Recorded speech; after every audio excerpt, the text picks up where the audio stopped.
My name is Shireen, as Matt said, and I'm a registered physiotherapist and running consultant at Foundation Physiotherapy here in Toronto. So over the next 30 minutes or so, we're going to talk about some tips for new runners or even for some seasoned runners already. This is definitely some good information for you to keep running in a pain-free way and to really avoid any types of injuries. So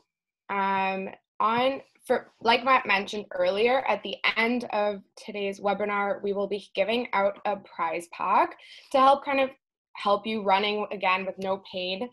So that includes kind of a rolling rod, which is like a foam roller, but handheld.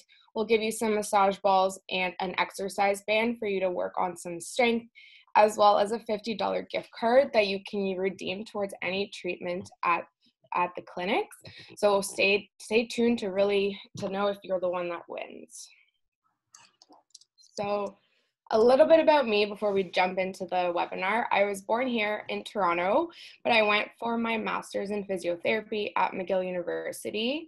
And prior to that, I went to Western for kinesiology. So like a lot of you, I think I heard that a lot of people started running during COVID, and I am one of those people as well. I ran my first 10K in August of 2020, and then I went on to 15K in October. I'm thinking maybe this year we'll get to that half marathon, but we'll see.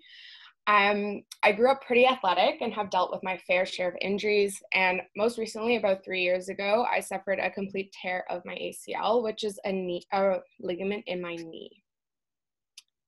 So on today's agenda, we're just going to touch on a couple different things. First, briefly, and we're going to talk about running benefits, so why you should be adding that to your training. What are some of your goals? How to plan out your runs through a week.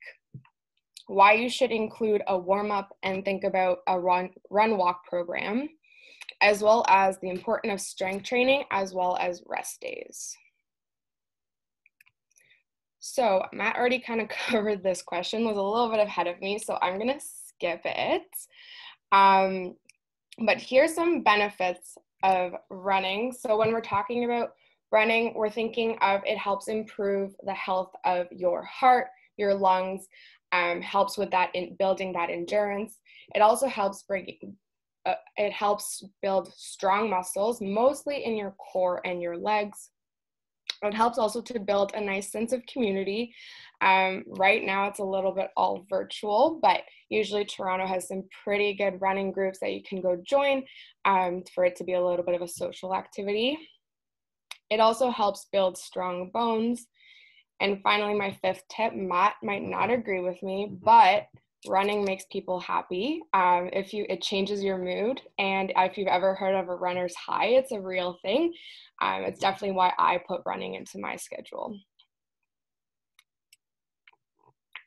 Next slide. So let's jump right into those tips. So tip number 1 is goal setting and how to reach them. So when we talk about goal setting, we're really looking at different things, but I want to jump in quickly before we get to that on what a running injury is. So a running injury is what we call an overuse injury. And by overuse, I mean something that happens over time. It's not one big accident, but it happens over time when someone tends to do too much and too much too fast. So I always like to kind of go back a little and tell my clients a little bit about the Goldilocks and the 3 bears story.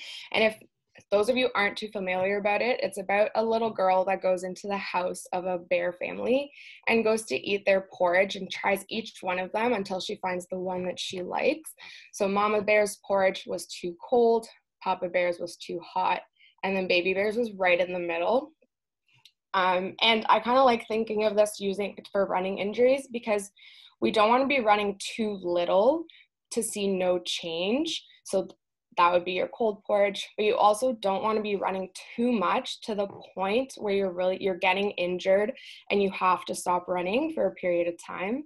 So that would be your hot porridge kind of there with Papa Bear. But you want to be kind of right in that middle there where Baby Bear is. You want to be running just enough that you get better, but not to the point where you hurt yourself. So jumping into that, we're talking about goal setting. So What are you looking to achieve? There's different goals and it really depends on what you want to do. So it can be anything from a distance. So do you want to be running 5K, 10K, half marathon, or full marathon? Are you more interested in running nonstop? Are you more interested also in running regularly? Do you want to run 3 times a week, 4 times a week?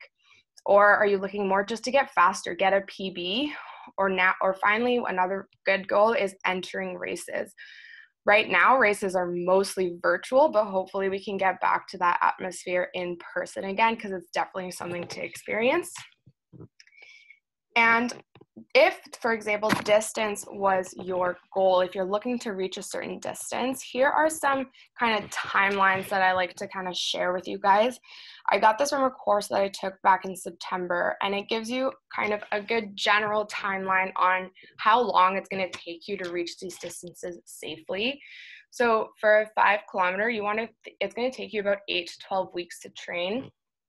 For a 10K, anywhere from 8 weeks if you have a 5 kilometer base, or 10 to 12 weeks if you have a lower base. If you're looking to train for a half marathon, it takes about 16 to 18 weeks. And for a full marathon, you have that 16 weeks with a half marathon base, or it's going to take you a little bit longer, anywhere from 18 to 22 weeks with a lower base. So we're talking those 10s, those 5s. And I want you to think, when you're really setting those goals, if a marathon is something that you really want to run, you should be able to comfortably run 50 kilometers a week with no pain or injury. If not, maybe a marathon's not something you should think about setting just yet. It's something you can work up to as you go. So we talked about what you're looking to achieve. Now let's talk about what those goals should look like. So I'm going to talk about it in the format of SMART goals. So SMART goals kind of breaks it down for you to make it a little bit more visual. So when we talk about a goal, we want it to be something specific. So for example, you don't want to just say, I want to run 5K. You want to give yourself a little bit more specificity there. So saying, I want to run 5K in 30 minutes is a better goal, because it's more tangible and something you can work towards a little bit easier. You want that to be a measurable goal. So something that you can tell that you reached it. And by how do you have to do that. For my previous example, if you're running 5K in 30 minutes, you're going to use something like a watch, a timer, or your phone to make sure that you reach that goal. You want it to be something that is attainable for you. So if you've never run before, like I said before, maybe setting a goal of a 21 kilometer run isn't something that you can achieve just yet. And if it's something that's too far and too out of reach, you might just lose a little bit of interest as you go and not reach it. You want it to be something that is relevant to you as well. So you don't want to be running a marathon just because everyone else runs a marathon. Same idea that you're going to lose interest. It's not something you want to do for yourself, so you won't reach that goal, and it's not something you're going to stick with.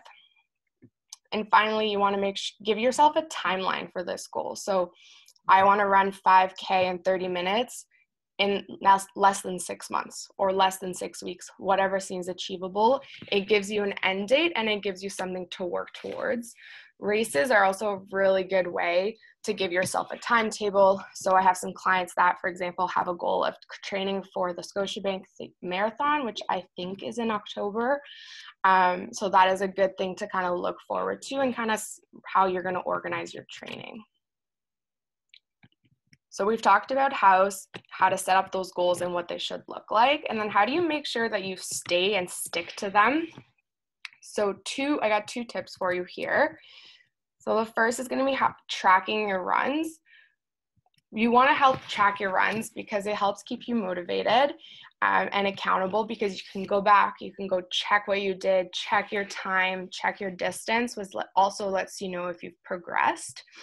Really good apps. I personally use the Nike training app on my Apple Watch, but there's also other ones such as the Strava app, and Peloton also has some good tracking devices there.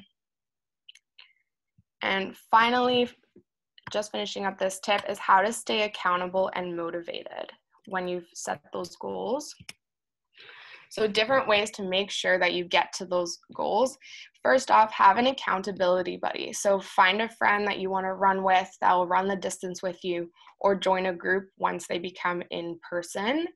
You want to also build a routine. So think of the time of day that works best for you and run every time at this time. So if you're a parent, for example, maybe running before school or after school isn't really something that'll work with you, but maybe running while the kids are at school is a better option. Or if you're someone that hates waking up at 6 a.m. in the morning to go running before work, maybe setting your alarm that early isn't going to work for you. So you want to set something up a little bit later in the day so that you really stick to that plan. Tip number 3 is make running enjoyable. So find a podcast, find some good music that you can run to, something that you'll look forward to when you're going out for that run. So personally, I have a whole playlist that is just running. Some of you might surprise, there is no country music on that playlist. It's actually all EDM, just because I like the beats to keep me going. I, for one, am pretty surprised by that. I can't run to country music. It's not motivating enough. That's my summer driving music. I figured it'd be all Shania Twain. I'm not gonna. And finally, mix up your running routes. So running right now, especially when there's not a lot to do, is a great way to go discover your neighborhood. Go find some coffee shops. Go run through a new park. Try to change it up a little so that it doesn't get boring. So now jumping into tip number 2 is plan out your runs. So you want to change up your runs during the week so that they look a little bit different, because if we go back to what I said earlier about what running injuries are, it's overuse. So you're doing the same thing over and over again, which is leading you to injury. So you want to kind of change it up a little. It also helps make you a better runner because you're going to be training in different ways so you can get faster and stronger. And it also prevents boredom. Just running the same 5K at the same pace every day gets a little bit boring. None of us like to do the same thing day in and day out, so it adds a little bit of variety. So I'm going to give you a little bit of examples on what different types of run look like, as well as how you can plan your week out around them. So the first type of run I'm going to cover is called your distance run. So this is the longest run that you'll do during the week. It's anywhere from 1.5 to 2 times longer than your regular runs, than your base runs. It's one of those runs that's going to help you build up endurance in your muscles, lungs, and hearts, just because it's a long run. So your muscles and everything have to be working for a longer period of time. In terms of what intensity looks like for this run, you want it to be at a conversational pace. So it should be at the level that you can talk to someone and you're not gasping for air. And you only want to be doing this run about once a week because it's so long. I usually recommend to my clients to keep this long run for during the weekend, just because that way you have 1, time to do it, and 2, you have also time to recover from it as well, and you don't need to be rushing to work right after. Type of run number 2 are your tempo and timed runs. So these are faster than your distance runs, but also shorter. They can be anywhere from 20 minutes to an hour, depending on how experienced a runner you are. And the difference here with this one is that it helps your body run at a faster speed without getting easily fatigued. So this will make you a faster runner. And these, in terms of intensity are hard. So you shouldn't be able to have a conversation with whoever you're running with. You should be almost gasping for air.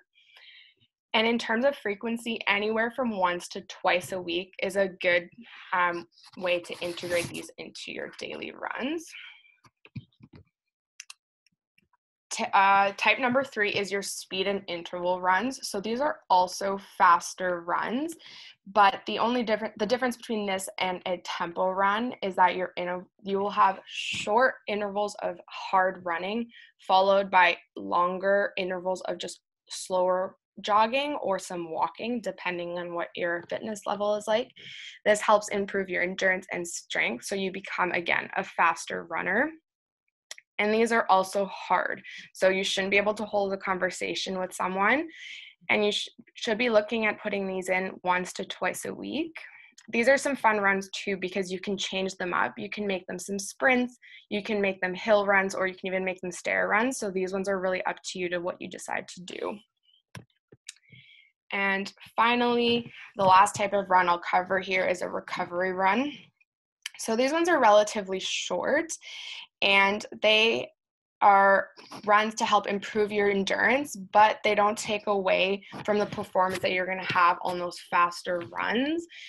From the reading I was doing, these recovery runs should be about less than 24 hours after those long runs, because you're still going to be tired, and we want to be still working your body in that tired state so that your body can run for a longer period of time. And since this is a recovery run, it should be something that is easy, so easier to hold a conversation, and about once a week, just because you're only doing one long run a week anyways. So putting all that together, what does a week look like? So I kind of chose, the sample week here includes 4 days of running. So to cover all 4 of those runs, you can run less. So if you run less than 3 times a week, you don't really need that recovery run. But if it's more than that, definitely include it. So I kept the distance run on Sunday. So that's about your 45-minute run. So it'll be your longest, followed by the recovery run on Monday. I put in rest days 3 days a week here. And on Wednesday, you have IT, means interval training. So 15 seconds on of hard running with 15 seconds off, for a total of 30 minutes. And then finally, on Friday, you would have a 30-minute run at a fast speed. So this is an idea. It's not a full plan, but this is how a week might look like if you decided to use those different types of runs. One thing I want to say about these runs is when you will progress them, they'll get a little bit longer, they'll get a little bit faster as you improve, but you don't want to change multiple things in one run at a time. So you don't want to make a run faster and make one run longer in the same day. That's just going to lead you towards injury and hurting yourself. So we don't want to be doing that. So you only want to be changing one thing at a time. I usually recommend, for example, for the long runs, you can increase them every week for about 10% to 30% of the mileage. If you're running, 30% is high, so only if you're running less than 40 kilometers a week would you increase it by that much. Same with the speed, you only want to add a little bit of speed at once. Shireen, there was just a question about couch to 5K programs. Mm-hmm. Can you maybe talk a little bit about those and how applicable they are to new runners? Yeah. There's a lot of different plans out there for running, starting to run. I personally used one for when I was running my 10K. I'm not super familiar with all of them because there's so many out there, but they definitely, I like to use them as a little bit of a guideline for people.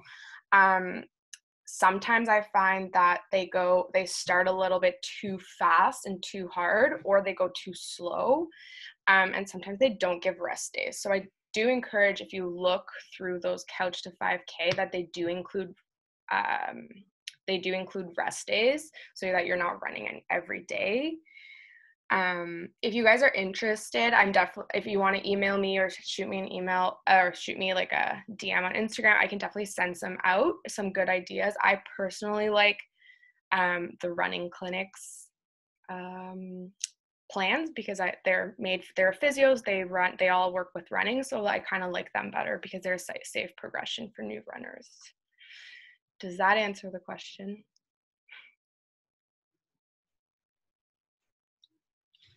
Yes. Okay. For his chat message, yeah. Okay, good. Any other questions? Nothing yet, no. Okay. So tip number 3, so warming up. If you guys are comfortable or anything about writing into the group chat, if you guys, are you someone that likes to warm up before you work out? if it's running or even just lifting weights, or are you something that doesn't work out, just lace up your shoes and you go. And if you do warm up, what do you like to do? So I'll give you guys a couple seconds to write that. I can't actually see that, right, Matt? It's up to you to read it. I'll read them out once they start coming in.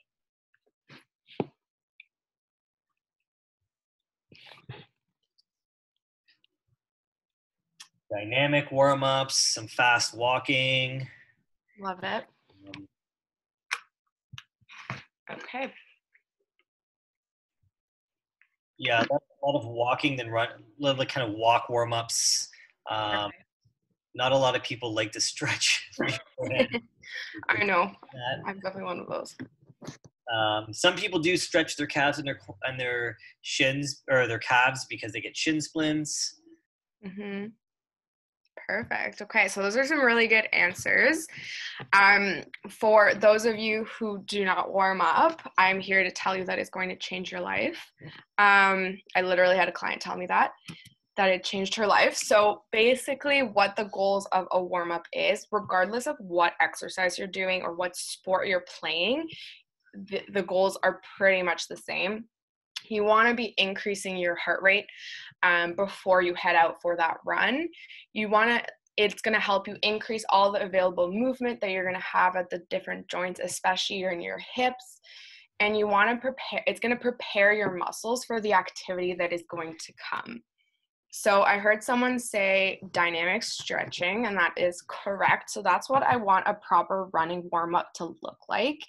So there are different types of stretching, but basically what dynamic stretching means is that you're continuously moving through an exercise that is going to look like running. So you're not holding that stretch in a position for a long period of time. You're continuously moving to get that heart rate up, to get that blood flowing. So for running, that looks like some leg swings, which is pictured down below at the bottom, some walking lunges. It can be some high knees. What you want it to be, you want it to be about 5 minutes. Give or take a little bit more, especially if it's cold outside. I usually recommend warming up for a little bit longer just because your body's now going to be colder when it gets there. So you want to give it that extra warmth before it heads out. Your warm-up can also include different exercises that are specifically for rehab your injuries. So I heard someone say stretching their calves for shin splints. So that's a great way to do that. Personally, because of my ACL tear, my hips of my left side are a little bit weaker. So after those 15K, I got a pretty bad low back pain. And I found that warming up my glutes before I headed out was a good way to help prevent that and make sure that I was able to go for longer. The last thing I'll say about warm-ups is that you want to make sure that it's not your workout, okay? So you don't want it to be fatiguing. You want to be doing just about 1 to 2 sets of these exercises, just enough so that you feel those muscles engage and work, but you don't want them to be tired. And you want to be focusing on areas of your legs and your core when you're warming up for a run. Tip number 4 is going to be considering a run-walk program. So what is a run-walk program? A run-walk program means that you're taking intentional running breaks during runs before your muscles get tired. So you are basically planning out that after a certain amount of running, you're going to be walking. So I have an example here on the right. So if we just look at level 2, that means you're going to be running for 2 minutes. And after 2 minutes, you're going to be walking for 2. And then you're going to repeat that 10 times for a total of 40 minutes. And run walk programs are really good to help people who are returning to running after an injury. So to help kind of build up that strength, build up that tolerance. But it's also really good to help improve your running performance. I know it sounds counterintuitive because you're saying I'm walking while I'm running, I should be going slower. But since you're taking breaks during your walk, you're actually letting your muscles recover a little bit in between, so you're able to run faster during those running intervals. And actually, running coaches who coach athletes for marathons say that if you add a running program while you're running your marathon race, you actually improve your time by about 13 minutes. So who doesn't want to go a little bit faster and get a little bit higher on a PB? So it's definitely a good way to integrate to become a little bit of a better runner. And then finally, it's a good way for people to get over a little bit of a mental barrier. So if you're getting it in your head that, oh my God, you can do 5K, but getting from 5K to 10K sounds like a lot. You could be, instead of being like, I'm going to run 10K all at once, you're going to be like, I'll run 5K twice with a 2-minute break in between. That sounds a little bit more manageable for people. So it's a good way, it's something good to integrate into your running when you head out. Doreen, what's a good time? Is there a good indication of when to increase between those levels? Sorry, but can you repeat that?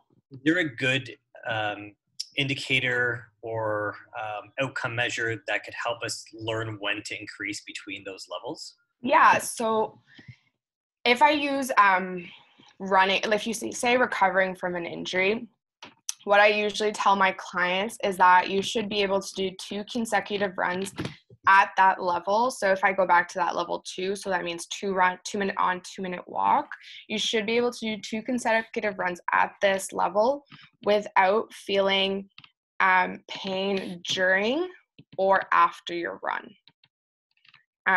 If you do feel pain during and after your run, we shouldn't be increasing it. But if you're okay, it went well, then you can increase it to the next level. And sometimes with these run walk programs, I find that they progress a little bit slow. So depending on the client, we can skip a couple and go to a higher level. Does that answer the question? Yeah, I think that answered it very well. Thank you. Okay, tip number 5. We're almost there, guys. Just this one and one more. So strength training. So arguably one of the most kind of neglected parts of a runner's program, but also one of the most important that you should really consider. So adding strength training to your running will also, again, make you a better runner. You'll be able to run faster. You'll be able to run for longer. Your times will be better. So why not? And it also helps decrease the chances of you getting injured because you're going to be stronger. So your muscles, your joints, all of that are going to be able to take more of that running, and especially as you start to run more. So muscles you want to think about working are your core, your glutes, so your hip muscles. You want to think about your calves, your hamstring, and your quads. And you want to target those in 2 ways. So you want to target them in double leg exercises, but also single leg exercises. Because if you think of what running looks like, your 2 feet are never on the ground at the same time. You're always on one leg. So that single leg strength is super important in runners. And I want you to remember that as you start running more kilometers, you're running faster, all of these muscles now need to be a lot stronger. So what they were able to take at 10 kilometers, at 20, they might not be able to. So you want to be doing a lot more if you're running more as well. So what does strength training for runners look like? So you can be doing body weighted exercise or weighted exercises. I know right now with the gyms closed, it's hard to get hands-on weights, but body weight works just as fine, or just as well, sorry. You want to be focusing on those key muscles that we were talking about of your legs and your core, and you want to be doing compound movements. And what do I mean by compound movements? I mean those big full body workouts, exercises, like your squats, your deadlifts, your lunges. But the strength training can also include rehab exercises. So for me, like I said, my left hip is a lot weaker. So I'm focusing a lot on single leg hip lifts on my left side to really help with that hip strength. And you want to be doing anywhere from 8 to 12 repetitions of each exercise for 3 to 4 sets. And strength training doesn't need to be something that's going to take you an hour when you're thinking about running. You can do it about 2 to 3 times a week. And I was reading the research, and they say anything from 13 minutes is a good amount of time to see some strength changes. So after one of your shorter runs, you can add 15 to 20 minutes at the end of it, 2 to 3 exercises to focus on. That seems a lot more doable than a whole 6 exercises. And they also showed that doing your strength training after you run is a better bang for your buck, because you'll actually get stronger that way. So do running followed by strength. That's the better order. And then finally, last tip of the day is going to be rest days. So really, really important to consider some rest days. And this is for new runners and for more seasoned runners. You want to give your body a little bit of a break, because it'll help. Your rest days will help your body recover. It helps reduce those overuse injuries. So if you're giving yourself a break in between the running, you're not overdoing it. It also helps give you a little bit of a mental break. So avoiding burnout. You don't want to be doing the same thing over and over and over again. It just gets boring. And it kind of leads me to that last point. It helps keep running fun. If you kind of break it up a little bit, you'll look forward to it a little bit more. So run streaks, if any of you start to use those Nike training apps, they definitely have run streaks on them that congratulate you for running 30 days in a row. And I'm here to tell you that is a bad idea. Do not run 30 days nonstop. That'll look good on your app, but you're more likely to run yourself into an injury. So when I mean a rest day, I mean 2 things. And it can be something that looks like cross training. So cross training just means you're doing something else than running, but you're still training. So you're still putting your body through an exercise. So that can be cycling or swimming. It can be a hike, whatever that looks like for you. But you also want to consider more rest days. So by those types of rest days, I mean something where you're not doing an activity that is still stressing your body. You want to give all those tissues, all those bones time to recover. So that looks like a stroll through your neighborhood, nothing too hard. It can be some yoga, more the stretching, breathing kind of yoga, not so much the power ones. And finally, obviously, adding some stretching and mobility work definitely counts as a rest day. And all of this will definitely also make you a better runner. So that kind of covers all the tips I have for you guys for new runners. But just before you finish off, I just want to tell you what kind of a running assessment would look like and why you should get one. So it's about an hour and a half with a physio. So there's me at the downtown location on Front Street, and then I believe the 2 other locations also have Nicole and Roman and Ali also do running assessments. So we look at your running, we'll do kind of a whole physio assessment, looking at your strength, how much you're moving, as well as kind of the whole story behind your running, what your goals are, what you're looking for. Do you have any pain, aches, anything like that? We also take a look at your running shoes, see if they're right for you, if we need to change anything. And then we put you on the treadmill. So we look at how you run, we'll take videos, discuss everything we see. And if we need to change anything there, we will. And then adding some exercises, can be strength exercises that we talked about, can be some warm-up exercises, but all of those are really tailored to you and what complaints you're coming in with and what we find